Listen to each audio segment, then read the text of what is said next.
Good afternoon, my conscious co-creators. Good morning, good evening, wherever you're tuning in from. Welcome to the Conscious Consultant Hour, Awakening Humanity. I am very, very pleased that you are all here with me today. We have another wonderful show in store for you. Did you catch last week's show with Kamla Kapoor? It was a wonderful show talking about aging and getting older and how to accept that and use that as a spiritual practice. I think if you miss that, it's an important show. I like having the important conversations. So please check that out. Um, but today, welcome. We're going to start off as we always do with a blog post from a couple of years ago. And this one is entitled "The Result of Our Inner Work Are the Miracles Life Has Yet to Bring Us." Sometimes we wonder why we do all this hard work, going through our deepest trauma and feeling those unprocessed feelings. We work on ourselves and then more stuff comes up. Staying on the path can be challenging when there doesn't seem to be an end in sight. How many times do we have to feel raw and vulnerable?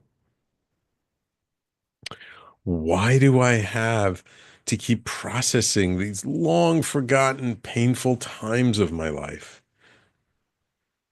When we commit to the path of self-development, we sometimes don't know what we're in for. And as we explore and examine and transform who we are, it can get tiring at times. We can lose the desire to continue when we feel as if we're not getting anywhere. It can seem like our internal work is a bottomless pit of nuts to unwind. Being disheartened is not unusual or unexpected until something amazing happens. That moment when suddenly we see the result of all our effort. Perhaps it is a miracle in our health, or we finally meet the person of our dreams. Maybe that opportunity we always wanted to be able to shine, that opportunity we always wanted to be able to shine on stage or in our community just magically shows up. That's when we can look back at the long and winding road we have been on and know that it was worth it. This transformation may seem to come out of the blue, yet in reality, it was something we had been cultivating the whole time. While we were distracted doing our work and digging in deep, we were also healing and growing. The miracle we just experienced did not come out of nowhere. Indeed, we had been paving the path for it to show up for many years. All those dark nights of the soul we endured was for this very moment. The tears we shed, the pain we felt, it was all for something more than we could have imagined. For when we step onto the path of growth, we truly have no idea where it will lead us. It is only in hindsight that we can see clearly the great service we have been doing for ourselves. So when the days seem dark and the times feel so challenging, know that there is something more waiting for us. We are not meant to suffer through our lives, and life will reward us in ways we can't fathom at the moment. Stay on the path, keep moving forward. It is the only way to see what miracles are in store for us.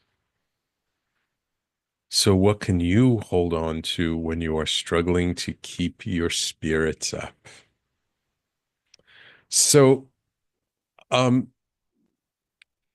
I believe that this is something uh, I wrote about a couple of years ago when I started working with some folks who had already done a lot of work. They were in therapy. They doing other kinds of healing work before they came to me. And we started working together and they were just like, when is it all going to be over? Like, when am I going to feel better? How long is it going to take? And it was just this, and I had so much empathy for them of like, we're doing this deep work, we're feeling miserable, we're slogging our way through. Like, when does it all get better? And sometimes it's hard to really be able to tell that, like, while we're going through all this stuff, while we're facing our own inner battles, and it can feel like we've been doing it for so long. The truth usually is that even though it may feel like a long time, it may feel like, years, it took us a lot longer to get where we are. It's a lot less time than what we spent being in trauma or being in pain, um, being in our healing path. But I get it. We're working on this path, and we start off and we just want to feel better. We're just looking for some relief. I understand. I get it. But I think what came to me, and how I spoke to this person in particular, and a couple of people, was to remind them that, there is no such thing as an overnight sensation. The most overnight sensations were years and decades in the making. And the same thing is true for our healing path. The same thing is true for our spiritual growth. The same thing is true for life in general. That even though we may feel like we're stuck in our pain, we're stuck in our past, we're stuck in our trauma, and we keep reliving and going through it and releasing all this anguish and suffering. And it seems to be almost a bottomless pit, and we keep doing more.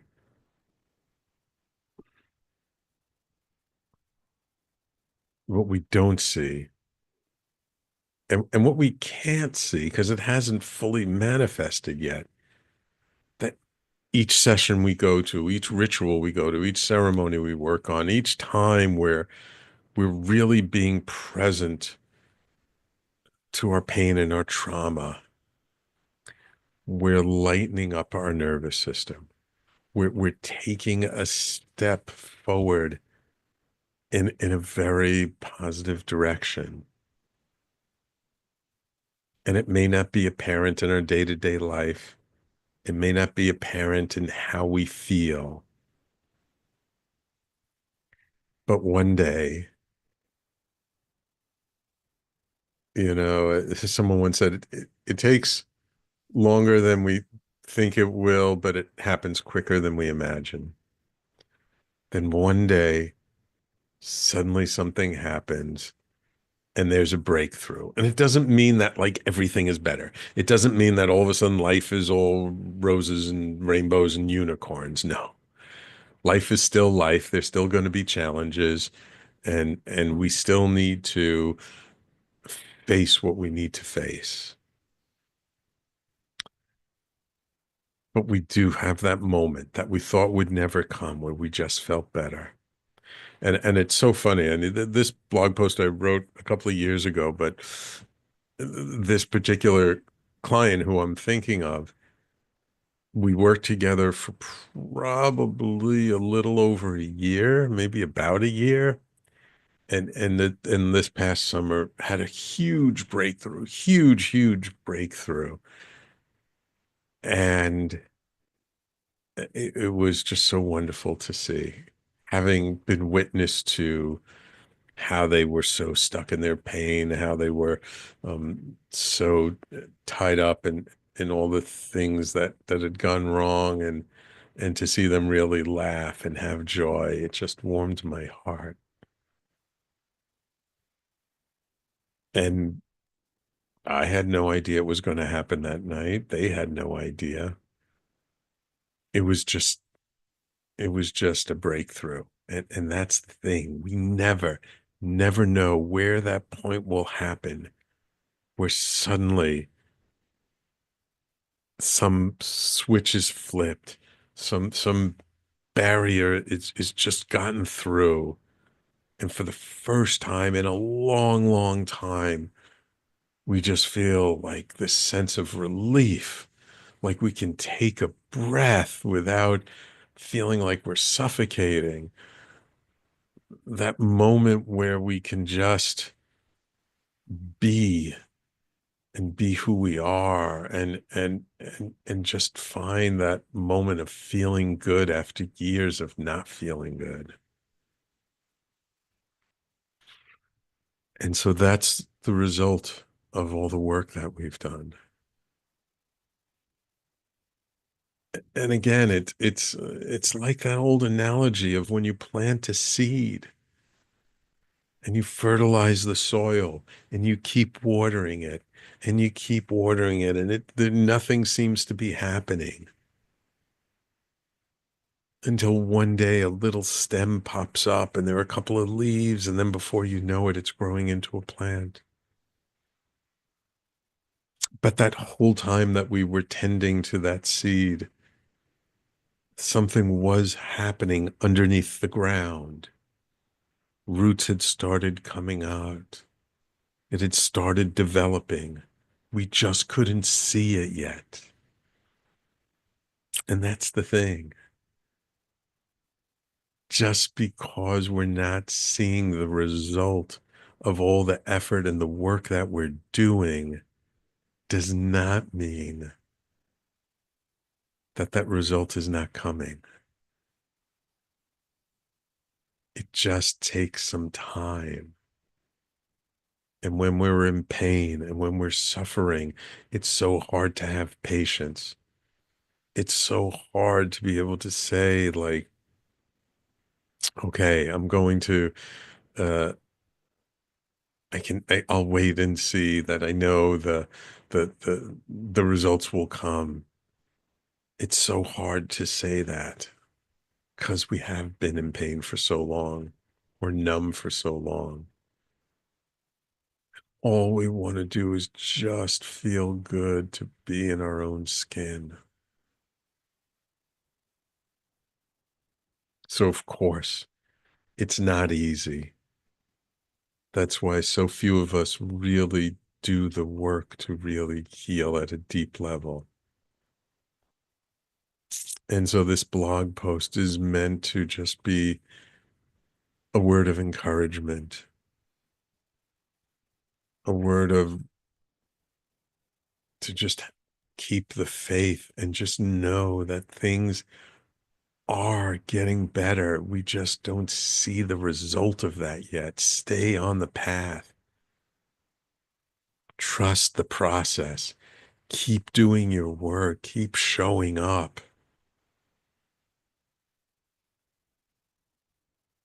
If we keep moving in that direction, there is no way that the results cannot come to us. It just doesn't come to us in our timing. It comes to us in the universe's timing. And so having the trust when there's no reason to trust, keeping the faith that things will be better, even though we have no reason to have faith.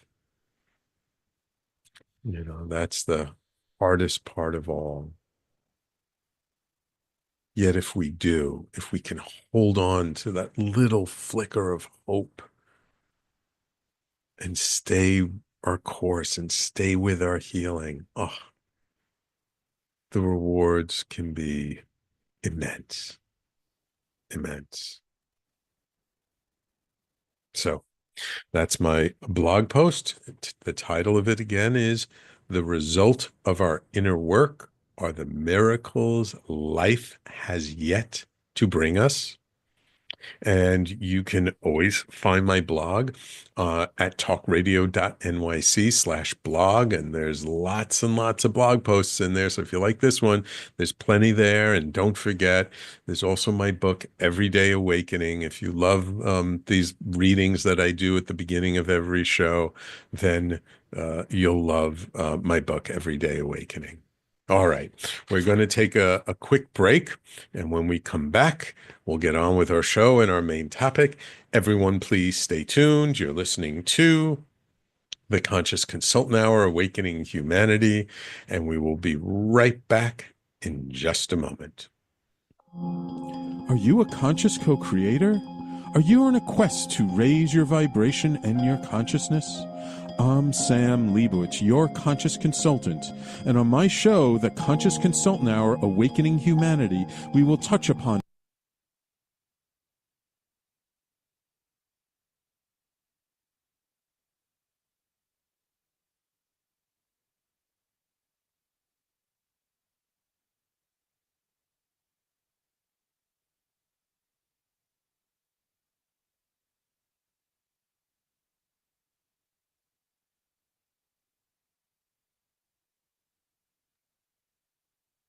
Oops, looks like. you a conscious co-creator?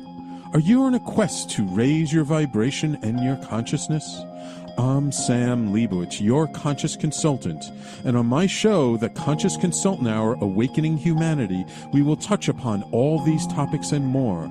Listen live at our new time on Thursdays at 12 noon Eastern Time. That's The Conscious Consultant Hour, Awakening Humanity, Thursdays, 12 noon on talkradio.nyc. Are you a high-achieving, growth-oriented leader?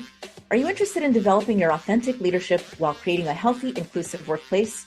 Hi, I'm Dr. Mira Brancu, host of The Hard Skills on talkradio.nyc at 5 p.m. Eastern on Tuesdays, where we discuss how leaders develop the hard skills needed to make a greater impact. We interview experts, have live coaching, and tackle these challenges. Listen to The Hard Skills on Tuesday at 5 p.m. Eastern on talkradio.nyc. You're listening to Talk Radio NYC. Uplift, educate, empower.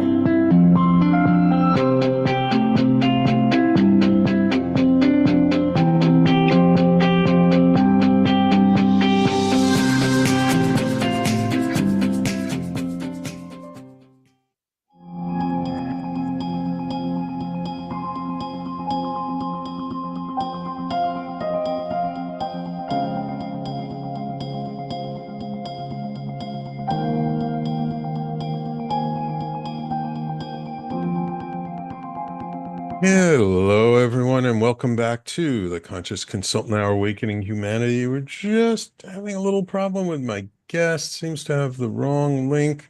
I'm going to try it one more time, but hopefully our guest is going to be joining us in just a moment. Um, and I actually really want to be able to bring this guest on because I was on his show. Oh man. He was wonderful having a conversation with him. So I really want to bring him on so you guys can meet him. Let me just check. Oh, technical difficulties, always a problem. Uh, um, I have to find him. Um, the joys of a live show. There he is. Hopefully, I'm just going to send him a link and he will join us shortly.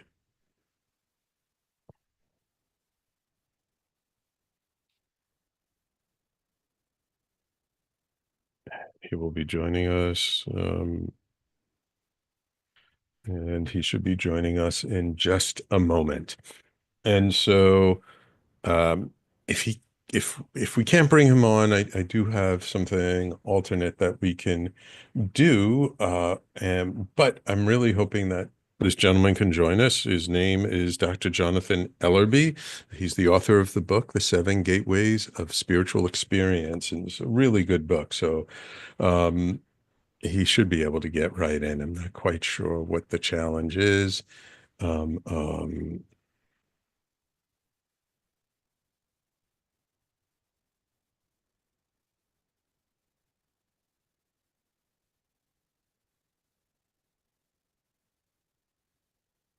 um, but we're communicating back and forth. He's just having a little bit of trouble. Um,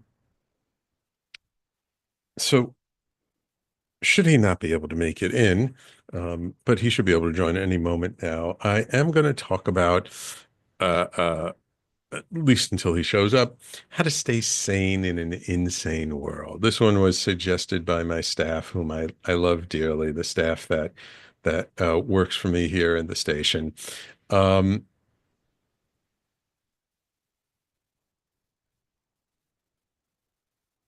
da, da, certainty. I think he's about to come in. Because I know a lot of people are feeling like this world is crazy, that things are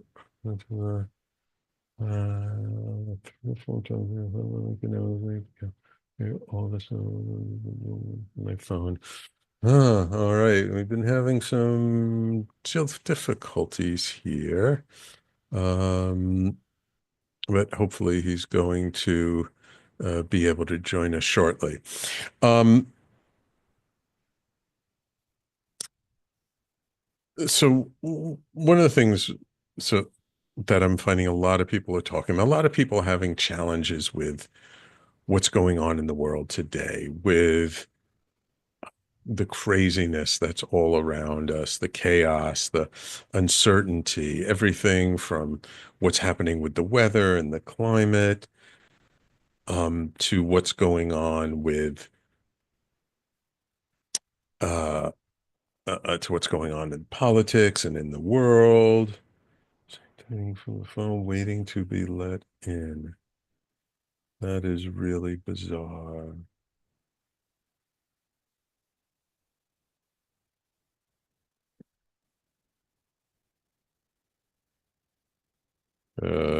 It's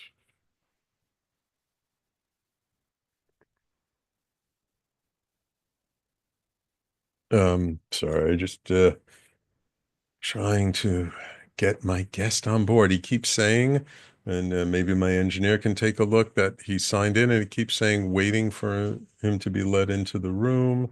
Not quite sure. He says he has the right link. Ah, and there he is. Not hearing you, but I see you. All right. So while we're getting that worked out, let me introduce him to you. Give you, Technology. I don't know what to tell you. aha, there he is. All good. So let me welcome to the show author, speaker, consultant, coach, and ceremonialist, Dr. Jonathan Ellerby. Dr. Ellerby is an accomplished senior leader, keynote speaker, healer, and consultant with a profound understanding of the transformative process and the power of wholeness. As a two-time best-selling author with Hay House Publishing, he has shared the stage with such renowned figures as Wayne Dyer and Deepak Chopra, two people I love, showcasing his expertise across a diverse range of platforms, from corporate boardrooms to wellness retreats in South Africa. His latest book is The Seven Gateways of Spiritual Experience, Awakening to a Deeper Knowledge of Love, Life, Balance, and God. Is a journey through the seven most common and important spiritual experiences. Glad you finally made it, Jonathan. Yeah, I can't say I understand what happened, but it's never worth spending the time to review technical problems, is it? Absolutely. Absolutely. I'm grateful to be here though, and I do love your show, and you and I do know each other a bit, and I was really happy to come back and talk to you. So Yeah, thanks for having me. you're welcome. You're welcome. So, quick question. What got you into this idea of spiritual experiences? Is this something that has been a part of your life for a long time? Is this something that developed later on in life? Yeah, it's such an interesting story to look back on. I mean, the answer is simple and short, but the life experience of it is long and complicated. So the short answer is that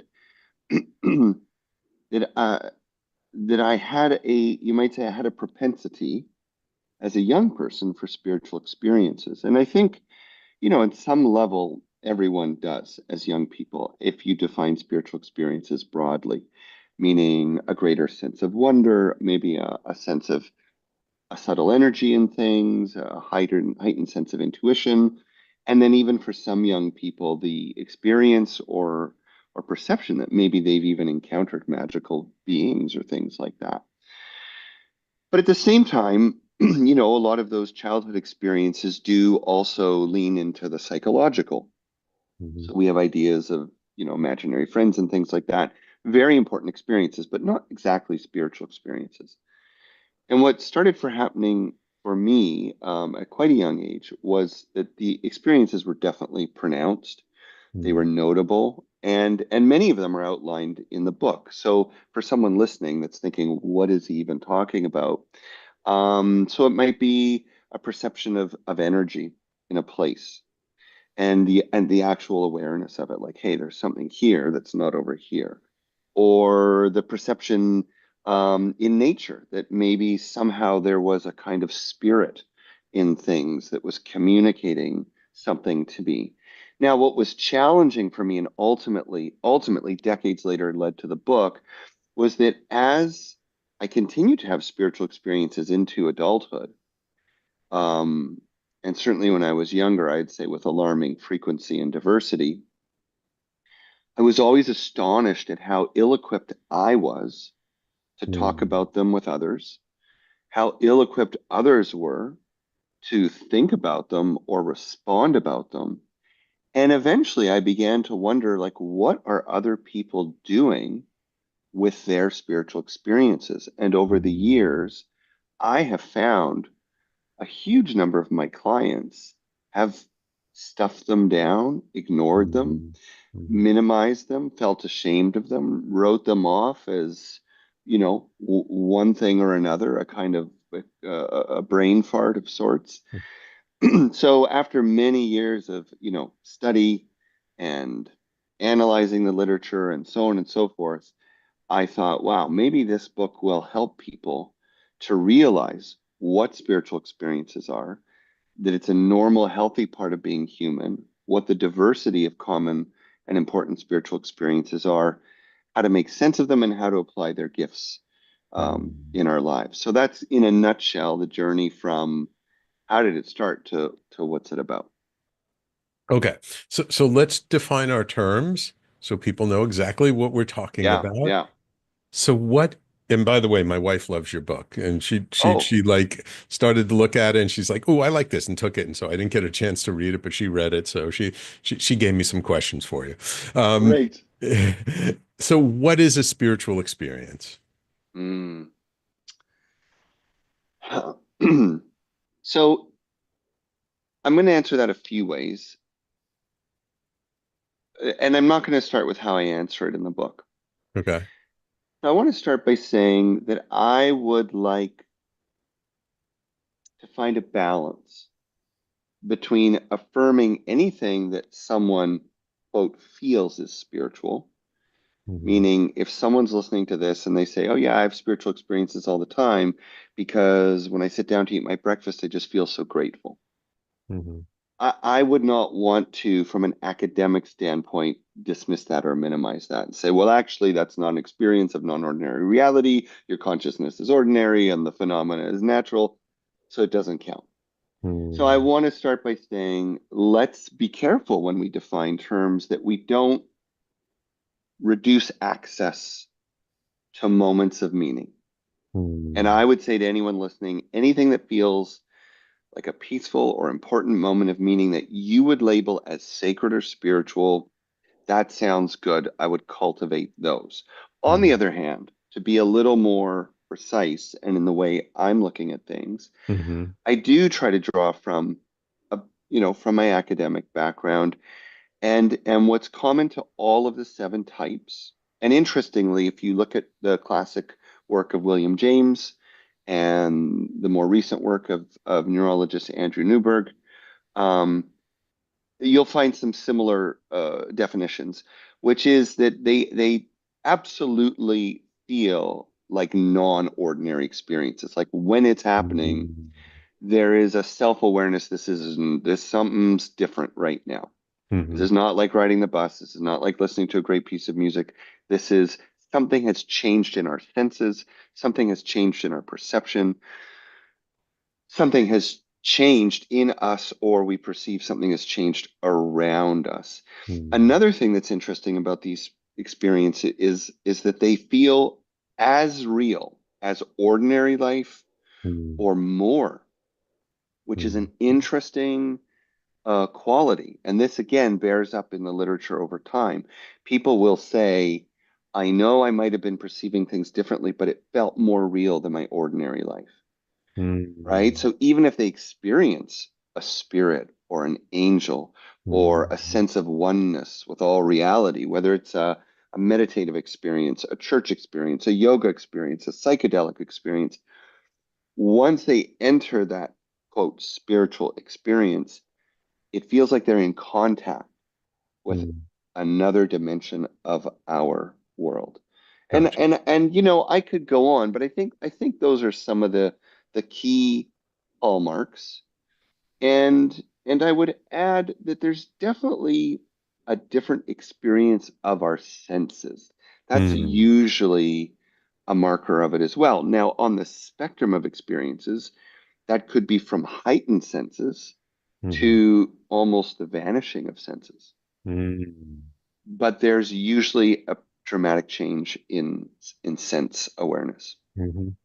Yep. Oh, sorry, which reminds me that William James coined a phrase, a famous psychologist from over 100 years ago, Yeah. the felt Felt sense. And sense. he argued that in spiritual experiences, we actually feel something that is neither emotion nor thought. It's a distinct Um, category of lived experience that is only known when you have it. So there's a nice little curveball to throw mm-hmm. in. Um, in the book, you talk about an experience you had in an airport. Oh, yeah. Yeah. So, um, I'm wondering if maybe you can just relate the basics of the experience, and I have a question around that for you. Yeah, if it's the if it's a story that I think you're talking about, it's actually a really nice one to point out because I feel when I try to briefly summarize it, people listening can cultivate this kind of experience. Hmm. And Hmm. I believe it's the story of being stuck in an airport. Hmm. I think I was traveling on the holidays and it was very frustrating, very stressful. Excuse me. I think I was actually in Denver now that I think about it. I don't know if I put that in the book, but I still remember it quite vividly. Hmm. And it was just, it's one of those moments where it just feels like anything that could go wrong did go wrong, and Hmm. all the disappointments I didn't want were showing up. Hmm. But I made a conscious decision. So here's a step, right, for people Hmm. listening, to step back, to allow my feelings, but to observe them, to choose or consider possible reframing. Like Hmm. whatever that might be. It could be prayerful, could be meditative, could be doing a little breath work. And I remember putting on music. Hmm. So you Because made that choice before you put on the music. I think there was an intentionality to it. Yeah, I mean, I Okay. won't say I did it as an exercise the way I'm prescribing it, Hmm. but Hmm. I think there was a kind of intentionality, like, okay, let's take a breath Hmm. and let's just see if we can get to a new place. So Okay. it would Okay. have been something like that. Now, what Right. happened wasn't quite what I thought I was setting Hmm. myself up for. I think I was setting myself up for relaxation, low Hmm. stress management. But what Hmm. happened was that as the music played, and I remember it was opera, I remember allowing myself to kind of spontaneously, I don't know if I was wise enough that I could tell people I did that on Mm. purpose, to Mhm. kind of let go of my story of the day Mm. and to take a moment to just be present, feel Mhm. the music. I think I was Mhm. walking and just be with my senses. And what transitioned was that suddenly it was more than I was listening to music. Mm. It was like I felt like my senses began to open, my sense of calm Mm. began to grow, and strangely, almost like out of a movie, it was like everyone was suddenly in the music. They were as if they could Right. all hear it. And Right. the drama of the music was the drama of the people, and the beauty of the music was the beauty Mm. of the people. And as I heard different accents of maybe passion, I would see, people at the desk struggling with their canceled flight. And as I heard, the lighter notes of violins playing in the background, maybe I would notice the children. And there was this strange way awareness shifted, and it was like I could see that life really is just a kind of symphony. Mm. That even though we may focus on one note or another, one melody or another, one instrument or another, right? The kettle drums can sound really Mm. threatening if that's all you hear. Boom, boom, boom, boom. Mm. But when you hear them in the concert, Mhm. when you see how they play a role in the whole story, well, then everything uh, becomes beautiful. Mm. It's not entirely good and it's not entirely bad, kind of like the music. I mean, as I say, Mhm. it happened to be opera. And Mhm. that is opera, actually, which is Mhm. opera shows that trauma and loss and betrayal and death is also beautiful. Not beautiful in the sense that we like it or want it, but it's a part of the human condition. It's a Right. part of what connects us. And that's what I took away from that moment, which is like, well, It, this isn't what I wanted, but this is a beautiful moment too. right. So, and you kind of classified that as a spiritual experience because it sort of took you out of where you were before. Could that have happened without the music? Well, yes. So an interesting, question is about conditions for spiritual experiences. Mm-hmm. Mm-hmm. And so again, if someone wants to cultivate spiritual experience, and I try to provide some notes and throughout the book at the end of each chapter, if you want this Mm-hmm. experience, here's some things to try. And what I'll say is on one hand, we can set ourselves up for optimizing the possibility of an experience. And they can also happen completely randomly. And many people describe them almost as an act of grace, Mm-hmm. whether they meant for it to happen or not. And Mm-hmm. I've talked to people, psychedelics is an interesting topic Yeah. relating to this because I've talked to people who've told me, gosh, man, I read your book, but sometimes, I'll get high and I'll sit on the patio and do some breathing, and I'm like wanting a spiritual experience, and nothing happens, And then other moments, I'm walking the dog, and it does happen. Or another moment, I'm getting high, and it Mm-hmm. does. Like, what's going on? What am I doing wrong? Mm-hmm. And my answer is there's only so much we can control in life. Right. From the neurological, which might be, well, you might have been more stressed that day than you thought, so you just weren't close enough to a place of letting go where spiritual experience could come in. That's possible. Mm-hmm. But I'm also not above considering that there's much more subtler factors, whether Mm-hmm. that's the existence of an energy world, the existence of a spirit Mm-hmm. world, the existence of God or conscious energies, and they may play a part in determining when they want to show up or Mm-hmm. not. So from the unconscious to the supernatural, I think there could be many things that Right. shape when and why we have them. But to close, I will say that I don't know, basic seems like a funny word, but let's say some of the on the spectrum, some of the first levels, particularly one and two, that really only require present moment awareness Mm. and a willingness just to feel and see and be available, and that will optimize an experience whether you have the music or not. I gotcha. I gotcha. But also something you said in the music, like there can be heartbreak, there can be other things like so you don't like you don't have to feel all blissful and perfect, it sounds like, in order to have a spiritual experience. Or do Oh, you?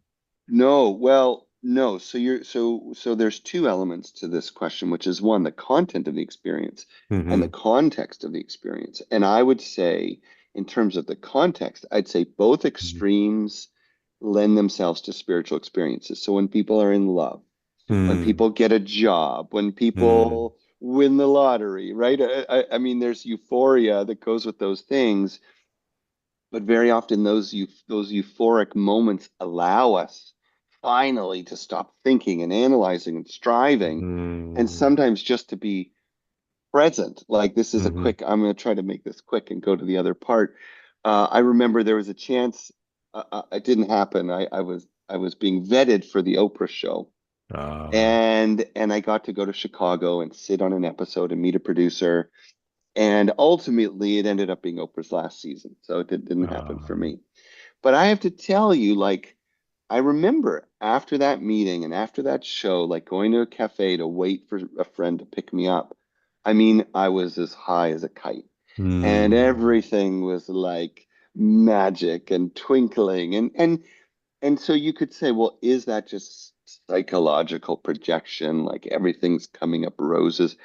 And I'd say, well, yeah, sure. The positivity of the moment was the gateway in that case Hmm. that allowed me to drop all my analysis and judgment and just see like, wow, when I'm willing to see it, there are always good things happening.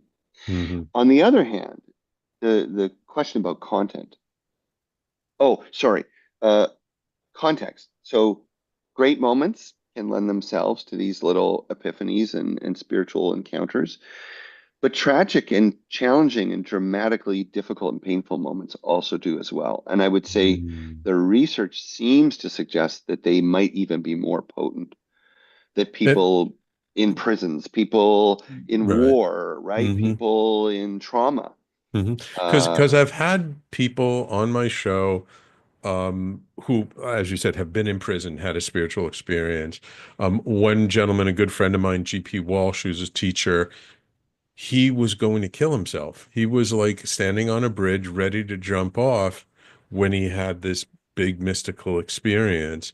And Yeah, so it seems like, especially, I mean, it doesn't always happen, but it seems like when someone's struggling with that sort of life or death, like I'm done, I'm just going to kill myself and be done with it, like then all of a sudden, I don't know, maybe there's some surrender or something, and then they have this mystical experience. absolutely, absolutely. So you're completely right that this is a common phenomena. Common. In fact, some of the research on addiction I came across recently shows that, I mean, this was kind of crazy, but actually it was out of a clinic in New York. I could check it. I don't know the reference right now, but they were willing to state that 100% Wow. of their patients who made dramatic recovery in addiction had a spiritual experience, Wow. that it was a part of their finally turning it around. Ah, Now, we don't need to spend too much time on the analysis. Some might say, so was that because when you hit rock bottom, right. you just surrender and you're willing for anything to happen? Is Hmm. it grace that there's another Hmm. dimension of reality that does actually want good things for us Hmm. Hmm. and intervenes? Is it something about the brain being in such a Hmm. state of overwhelm that it's flooded and we actually enter a Hmm. gamma state in which all hemispheres and regions are co-communicating? I would say it could be all those things. Yeah. Yeah. Yeah. Yeah. Um, but I did want to say that quickly that the content of spiritual experiences can also not always be positive. Ah, yeah. And I wanted to make sure I mention that for people because sometimes people think, oh, it's always angels and it's always blessings, it's always skipping through flowers. No, sometimes it can be existentially terrifying. Hmm. And that I think more often than not has to do with the worldview of the person having the experience. They don't have a way to make sense of what they're seeing, so it's terrifying. But yes, people can see and feel scary things in a spiritual experience. So getting support, talking to people about it, researching your experience, it's all important. Yeah, wonderful, wonderful. Okay, Dr. Jonathan, we need to take just a quick break. And when we come back, I actually want to ask you about sort of you have these sort of seven gateways. I just want to maybe kind of briefly touch upon one or two of them that the chapters of your book, and then if hopefully we have time before the end to talk about sort of spiritual bypassing. Yeah, Right? love Because to. a spiritual experience can be used sometimes in not such a positive or supportive way, right? Absolutely. All right. Absolutely. Very Wonderful. common. So everyone, please stay tuned. You're listening to the Conscious Consultant Hour, Awakening Humanity. We're speaking this hour with Dr. Jonathan Ellerby, author of the book, The Seven Gateways of Spiritual Experience, and we'll be right back in just a moment. Were you an essential worker during the pandemic? If you needed to learn stages of epilepsy, did you depend on advocates?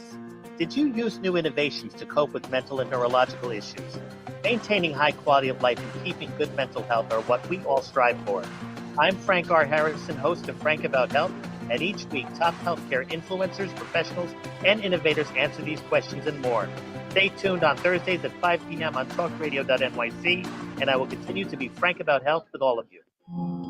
Are you a conscious co-creator? Are you on a quest to raise your vibration and your consciousness? I'm Sam Leibowitz, your conscious consultant, and on my show, The Conscious Consultant Hour, Awakening Humanity, we will touch upon all these topics and more. Listen live at our new time on Thursdays at 12 noon Eastern Time. That's The Conscious Consultant Hour, Awakening Humanity, Thursdays 12 noon on talkradio.nyc. You're listening to Talk Radio NYC at www.talkradio.nyc. Now broadcasting 24 hours a day.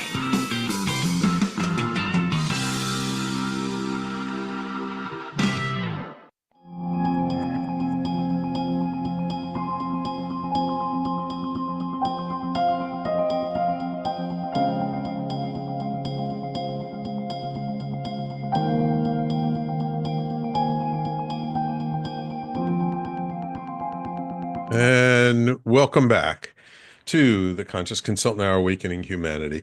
Um, so, so Dr. Ellerby, in your book, you have it kind of divided up into, a little more than seven chapters, but you talk about the experience of truth and beauty, the experience of ordinary magic, the experience of the spirit world, the experience of the cosmic self, of divine energy, of formless spirit, of pure consciousness. The conclusion is the heart of one and all. And so maybe let's just dive into like cosmic self and and pure consciousness. You talk about these Wow, as you picked some whoppers to talk about. I like to go deep. We don't have also a lot of time. We only got Yeah. about 12 minutes left to the show.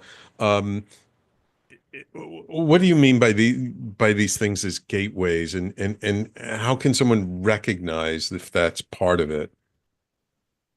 Okay, so trying to be brief for the show, the word gateway in the title may have a misleading quality to it in the sense that, I've written a book about spiritual practices. And if you think of a gateway as the vehicle to get somewhere, Mhm. that's less what this book is about, although it does highlight vehicles to get there.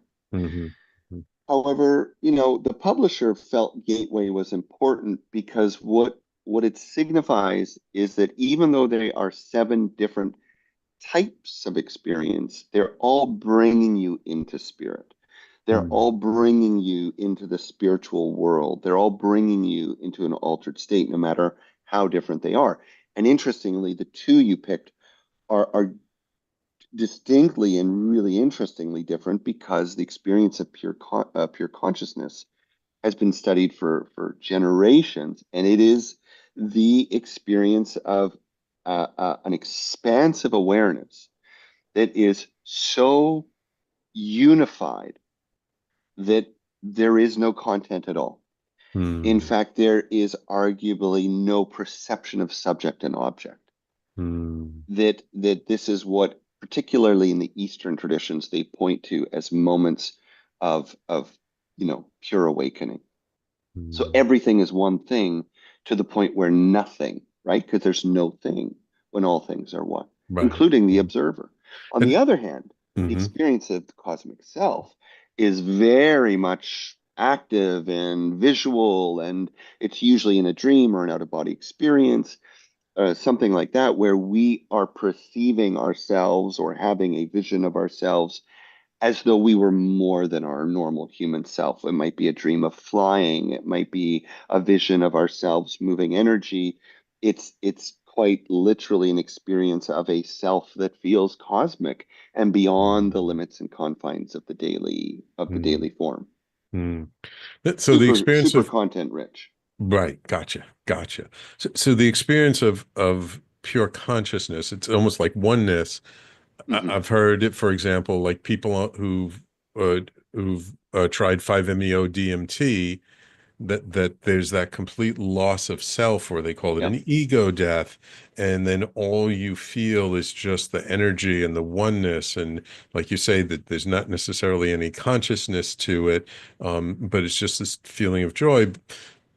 However, afterwards we come back, and I've had this experience of just you come back and then like for a while, like things just seem to work out, everything like you're at this operating at this higher frequency, I'd almost say. But over time, it's sort of it dissipates and dissipates, and then suddenly you're like back in the world, and like you've kind of lost that feeling. So are there things we can do to kind of we have that momentary experience, then we come back and we're back in sort of our normal day-to-day world, right? And the natural drive is, okay, how do I get back to that, or at least move in that direction? Like, I'm not going to say even get back to that, because we Yeah. can't live if we're constantly in that state, but at least lean in that direction, feel a little something that supports us in that way. Yeah, I actually have a great analogy that I didn't always use because I couldn't even relate to it. But I have a son, a teenage son who plays football, and he's Mhm. also a huge fan of football. And the simple analogy I would give for people, when you have a powerful experience, keep the game alive. And what I mean by that is, think about the way a fan of any sport keeps the game alive between games. What do? They Um, read about it, they listen to it, they talk to other um, people about it. They surround themselves with symbols and reminders of it. I mean, it's actually a phenomenal analogy, but very demonstrative of what people can do. So if you had a powerful experience, write about it, talk about it, read about other people who've had those experiences, surround yourself with reminders of its lessons or its feelings, keep it alive. And mm, yes, it may potentiate another experience or not. Most people only mm, have very dramatic spiritual experiences a few times in a life. In the mm, spectrum of spiritual experiences, some can happen every day, mhm, and then others are really once a lifetime, and some are not even that common. It would be one in 100 people that might have that experience. mm, Although I mm. will admit, psychedelics, I think, are potentiating the capacity for more people to have more dramatic spiritual experiences, but they need to keep the game alive. They need a healthy context. Or what happens is spiritual bypassing, Okay. which is that we take the experience of feeling infinite, feeling connected, seeing amazing things, thinking we've learned something powerful, and then making the assumption like we're done with our healing Mm, work, we're done with our psychological work, we're better than other people. Now I'm generalizing a broad number of ways that we might bypass, but we stop doing the work, right? yeah. We feel like just because we can be more spiritual or we've connected to something more spiritual, that now, it's our partner that's wrong, or it's our Mhm. job that's wrong, or we don't need to look at our shadow. So the term spiritual bypass which is a whole conversation in itself, is really when we use spiritual philosophy or experience or practice not to face our reality, Right. not to integrate the changes. And that's the last thing I would say about it is true that not only can we use the content of spiritual experiences or spiritual bypass, sometimes people pursue spiritual experiences as a bypass to life. So we run off to the retreat center and we never want to come home. Right. We are constantly surrounding ourselves with yoga or meditation or church or whatever it is, and we're just literally avoiding dealing with Right. real life. You might be going to a wholesome place, and I'll say I've done it myself. Very easy to feel good about investing in spiritual life and spiritual work, but if you're not Applying it in your day-to-day world. correct. I used to study with different spiritual teachers and groups that were all about ascension and moving up and like kind of escaping this world in a sense. But through my experiences over the last 10 and a half, 11 years or so, I've really come to believe that actually the opposite is true, that we're not here to escape this life. We're here to bring these higher spiritual energies and descend them into life so that Yes. we can make the world a better place for everyone to live in. Um, we just got a minute or two, but do you have any feeling for like the purpose behind these spiritual Yes. experiences? Is it to escape this world, to evolve beyond this world, or is it to affect this world in a more positive way? Yeah, thank you. That's such an important question to end on. It is, I think, the last chapter. So if anyone's going to a bookstore to just cheat, some of the experiences are experiences of spiritual immanence, which means spirit in the world, and some are Mhm. experiences of spiritual transcendence, which means you feel like you've escaped the world. The mistake is to focus on escape or idealizing life, because it's really not about either. Those are phenomena of sensation, so to speak. It's the content that matters. And what I think is important about all the spiritual experiences is that they do point us towards principles of healthy living, of coexistence, of the importance of compassion and radical acceptance and creativity and the simple awareness that we live in a universe that is abundant with love and wisdom, but we often forget to look for it. We forget to apply it. We forget to trust it. So I think they are always potent opportunities to enrich a life and our world. And I happen to believe, as an interesting note to end on, that there is a kind of, whatever you might say, spiritual or cosmic force that is pressing into our reality and wanting us to feel these things. It's very cliche, but to make the world a better place. Yeah, yeah, absolutely. Absolutely. Well, Dr. Jonathan, thank you for taking the time to come on this show. I know you're traveling and we had some technical challenges, but do you have any other books you're working on at the moment? And have you come back when you come out with another book? Well, yeah, I have two things that I'm toying with right now, and one is about the significant, the sort of radical significance of a social return to soul as a Mm, concept of self, not something mm, that's you believe in it or not, but as a fundamental human quality, and that mm, without that we cannot find wellness as individuals or a society. This idea that mm, soul must be re-examined, reclaimed, reintegrated, and re-understood. But I have to say that as I do that, the thing that keeps pulling me a little bit, and we're only talking about fantasies at this point yeah. because I'm always writing something. Um, I'm also interested though at the interplay of psychology and spirituality Hmm. and this kind of fine line between spiritual growth and spiritual bypass. And I've learned about that in my own life, and I've learned about it the hard way, and I'd like to explore that with other people, the way our shadows are helped and hurt Hmm. by our spiritual journeys, and ultimately it is a process of soul awakening and soul recognition and soul integration. Wonderful, wonderful. Well, thank you. We'll definitely have to find a time in the future for you to come back. Thank you. And and Yes. And also thank you for having me on your show. What's the title of your podcast?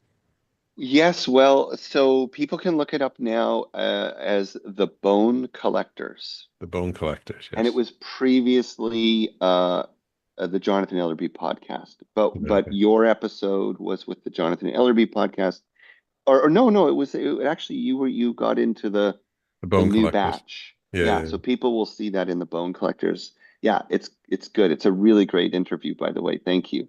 yeah. You're And welcome. You're welcome. yeah, so I hope people will listen to you there. Yeah, thank you. I hope so too. Again, Dr. Jonathan Ellerby, author of the book, The Seven Gateways of Spiritual Experience. Thank you so much, Dr. Jonathan. Yeah. Thank you, brother. And of course, thank you, my loyal listeners, for tuning in each week. I really appreciate your support. Please, if you enjoyed this interview, please share it with your friends, your family, and sign up. And don't forget, if you missed any part of today's show, you can always catch the replay on talkradio.nyc, on social media, and on all the major podcasting platforms. Thank you all for tuning in. We will talk to you all next week.